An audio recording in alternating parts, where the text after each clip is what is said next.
Yes breaking news చూస్తున్నాం. Matrimony సైట్ల పేరుతో అమాయకుల జీవితాలతో ఆటలాడుతున్న కిలాడీలు ఇంకా బయటపడుతూనే ఉన్నారు. తాజాగా హైదరాబాద్లో ఇలాంటి మరో మోసగాడి కథ వెలుగులోకి వచ్చింది. కేంద్ర ప్రభుత్వ ఉద్యోగి అంటూ భారీ జీతం వస్తుంది అని నమ్మబలికి ఒక యువతిని, ఆమె కుటుంబాన్ని మోసం చేసిన నిందితుడిని చైతన్యపురి పోలీసులు అరెస్టు చేశారు.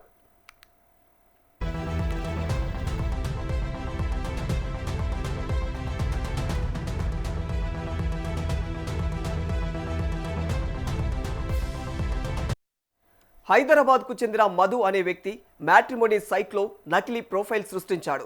తాను ఫుడ్ కార్పొరేషన్ ఆఫ్ ఇండియా FCIలో గ్రేడ్ 3 టెక్నికల్ మేనేజర్గా పనిచేస్తున్నాడని నమ్మబలికాడు. అయితే ఇంతటితో ఆగకుండా చెర్లపల్లిలో ఉద్యోగం చేస్తున్నట్లుగా కూడా నకిలీ ID కార్డులను కూడా తయారు చేసుకున్నాడు.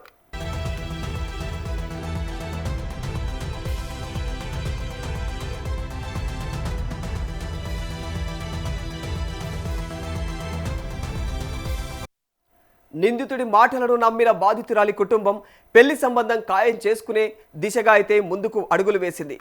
మొదట 2 కోట్ల రూపాయలను వరకట్నం డిమాండ్ చేసినటువంటి నిందితుడు చివరకు 1,50,00,000 వరకు ఒప్పందం కుదుర్చుకున్నాడు. నల్గొండలో ఇరు కుటుంబాల సమక్షంలో ఘనంగా నిశ్చితార్థం కూడా జరిగిపోయింది. నల్లగొండ. నా పేరు ఝాన్సీ, మా ఇంటి పేరు చామకూరి, నా భర్త శ్రీనివాస్. మాకిద్దరు ఆడపిల్లలు సార్. మేము రోజు కష్టం చేసుకొని బతికే వాళ్ళం. పిల్లల కోసం అని రూపాయి కూడా పెట్టుకొని ఆస్తి సంపాదించుకొని ఒక 2 ఫ్లాట్లు కొనుక్కున్నాం. దాంతో ఈ సంబంధము గవర్నమెంట్ జాబ్ పెళ్లి చేయాలి సంబంధం వస్తా అనుకున్నాం సార్. మేము ఈ సంబంధం ఎట్లొచ్చిందంటే, ఈ మధు అనే వాడి చెల్లెని, వాళ్ళ చిన్నమ్మ బిడ్డని మా సార్ వాళ్ళ అన్న కొడుకు ఇచ్చిరు. దాంతో పెళ్లిలో మాకు పరిచయం అయ్యి మా కొడుకు గవర్నమెంట్ జాబ్ ఉంది, ఆ పిల్ల కూడా మా అన్నయ్య గవర్నమెంట్ జాబ్ ఉందని చెప్పడంతో తెలిసిన కుటుంబం అని మేము గుడ్డిగా నమ్మినాం. ఎంక్వైరీ కూడా చేసుకున్న కాడ కూడా వీడికి జాబ్ ఉన్నట్టే కన్ఫర్మ్ అయింది. ఇంకా ఐడెంటిటీ కార్డులు, జీతం బుక్, అతని ఏంటి వెలవెన్స్ పడడం అవన్నీ కూడా చూపించి మంచిగుండు. మాకు జనవరి 20వ తారీఖుని పెళ్లి చూపులు జరిగినాయి. ఫిబ్రవరి 18వ తారీఖు గ్రాండ్ గా నల్గొండల వెల్కమ్ గార్డెన్ ఫంక్షన్ హాల్లో మేము 5 లక్షలు ఖర్చు పెట్టి ఎంగేజ్మెంట్ చేసినాం. 6 గ్రాముల రింగు పెట్టినాం. 2 లక్షల రూపాయలు వరపూజ చేసినాం సార్. 2 ప్లాట్లు ఒప్పుకున్నాం, కానీ ప్లాట్లు ఇవ్వలేదు. పెళ్లి అయిపోయినాక ఇస్తామని. ఈలోపు పాప ఇక్కడే హాస్టల్లోనే చదువుకుంటుంది. అయితే లా చేస్తుంది పాప. అయితే ఏం జరిగిందంటే సార్, ప్రీ వెడ్డింగ్ షూట్కి వెళ్ళాల్సి ఉండేవాళ్ళు సాటర్డే సండే. అయితే ఈ లోపు ఏమైందంటే, మన దగ్గర డబ్బులు లేకపోవడంతో పాపకు డౌట్ ఎట్లా వచ్చిందంటే, మనకి కార్ లేదు. కార్ ఏమైంది, గవర్నమెంట్ డ్యూటీ అని కార్ మీద ఉంది సార్. కార్ కూడా సీజ్ చేసిరు SI వాళ్ళు. అయితే గవర్నమెంట్ డ్యూటీ అని ఉంది, కార్ ఎందుకు లేదు, ఎండల బండి మీద తిరుగుతున్నాం కదా, షాపింగ్ పోవాలంటే కార్ లేదని పాపకు డౌట్ వచ్చినప్పుడు వాడు ఏం చెప్పకుండా పాప హాస్టల్లో ఉన్న పాప దగ్గరికి పోయి, తన ఫ్రెండ్ అందరు ఉన్నారు, తన దగ్గరికి పోయి రింగ్ ఇయ్యమని, చైన్ ఇయ్యమని అగ్రిమెంట్ చేసిండు. వీడికి జాబ్ లేదని పాప మైండ్ లో కన్ఫర్మ్ చేసుకుంది. వీడికి జాబ్ లేదనేసి వీడు అగ్రిమెంట్ చేస్తుంటే అక్కడ ఉన్న పిల్లలు వాళ్ళందరూ కలిసి షీటీమ్ కు కంప్లైంట్ చేయడం. షీటీమ్ కు కంప్లైంట్ 101కి ఫోన్ చేసిరు సార్. చేయగానే 101 వెహికల్ వచ్చింది. పోలీసు వాళ్ళు పాపని మమ్మల్ని ఆలోపు మేము కూడా నైట్ కాల్ చేసి వచ్చేసినాము. ఇక్కడికి హైదరాబాద్ రావడం జరిగింది సార్. అక్కడ నుండి వనశ్రీపురం పోలీస్ స్టేషన్కి వెళ్ళినాం. అక్కడ సార్ మాకు రవినాయక్ సార్ మమ్మల్ని అంతా అడగడం జరిగింది. కొంతమంది సార్ల పేర్లు నాకు తెలియదు సార్. రవినాయక్ సార్ అంతా చెప్పి జరిగితే నీకు న్యాయం జరుగుద్దమ్మా అని వాడిని శనివారం ఉదయం 11 గంటలకు పోలీస్ స్టేషన్ వాళ్ళ పేరెంట్స్ని, వాళ్ళ అమ్మని, వాళ్ళ నాన్నని అందరిని పిలిపియడం జరిగింది. పిలిపించిన తర్వాత వాడిని మొత్తం ఎంక్వైరీ చేసింది. వాడు చెప్పకపోతే 2 దెబ్బలు కొట్టగానే పాప చెప్పిన డౌట్లు మొత్తం క్లియర్ అయినాయి. వాడికి జాబ్ లేదు, పిల్ల మీద చైన్ ఎందుకు గుంజుకున్నావు, రింగ్ ఎందుకు గుంజుకున్నావు, ఇవన్నీ అడిగిన తర్వాత నువ్వు ఎందుకు ఇట్లా చేసినావు అంటే, కట్నం కోసం మోసం చేసిన, నేను 1,50,00,000 కోసం అని అన్నాడు.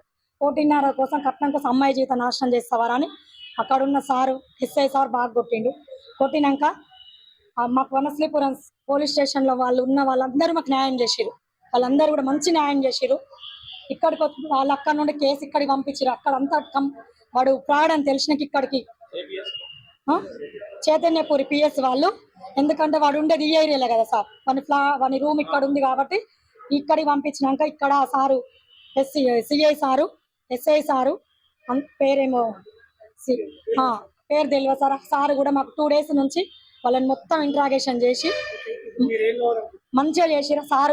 ఇక్కడ వనశ్రీపురం పోలీస్ స్టేషన్ SI సార్కు, CI సార్ కూడా ధన్యవాదాలు చెప్పుకుంటాం. మాకేం కావాలంటే, ఎంగేజ్మెంట్ పెట్టిన ఖర్చు మాకు ఈ వరపూజ కట్టిన డబ్బులు మేము పరువు నష్టం, మా పిల్ల పరువు పోయింది. ఇప్పుడు మేము వెళ్ళి పానగల్లుకు మా సొంతూరుకి వెళ్ళి ఏం ముఖం పెట్టి చూపించుకోవాలి సార్. మేము గవర్నమెంట్ జాబ్, అల్లుడు, కారు ఉంది, 6 ఎకరాల పొలం ఉందని చెప్పారు వాళ్ళ ఊళ్ళో.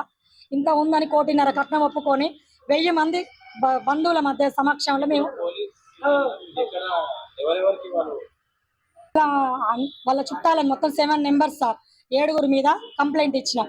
అయితే ఫస్ట్ వాడి మీద ఈ అమ్మాయి మోసం కేసేగా, మమ్మల్ని మోసంగా సార్ ఈ గవర్నమెంట్ కూడా మోసం చేయడంతో వాళ్ళు ఎక్కువ యాక్షన్ తీసుకోరు.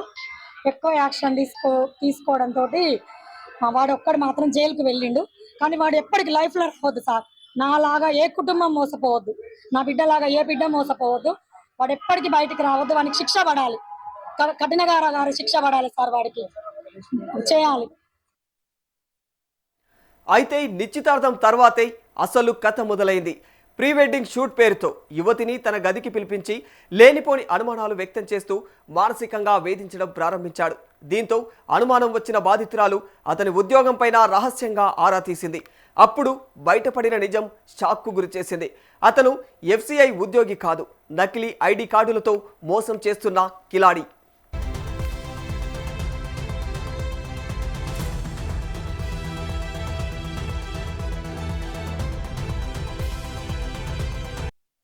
తాను మోసపోయానని గ్రహించినటువంటి బాధితురాలు వెంటనే చైతన్యపురి పోలీసులను ఆశ్రయించింది. రంగంలోకి దిగిన పోలీసులు నిందితుడిని అదుపులోకి తీసుకొని విచారించగా మరిన్ని నిజాలు బయటపడ్డాయి.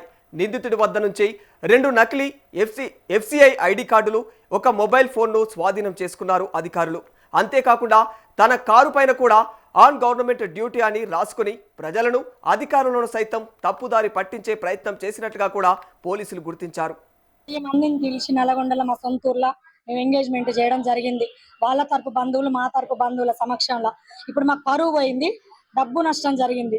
ఈ 2 మాకు న్యాయం జరగాలి. మళ్ళీ నా బిడ్డ మీద నింద పడకుండా ఈ మీడియా కానీ, పోలీసులు కానీ అందరూ చూసుకోవాలి. రేపు నా బిడ్డ భవిష్యత్తులో ఎలాంటి ప్రమాదం జరగకుండా చూడాలి. మాకు జరిగిన పోగొట్టుకునే పైసలను తిరిగి ఇప్పియాలి. అలాగే మా పోయిన పరువుని కూడా మాకు ఇచ్చేటట్టు చూడాలి సార్. అట్లనే వాళ్ళ అమ్మ నాన్నను కూడా జైల్లో పెట్టాలి. వాడు మాత్రం లైఫ్ లో రావద్దు సార్. వాడు లైఫ్ లో రావద్దు.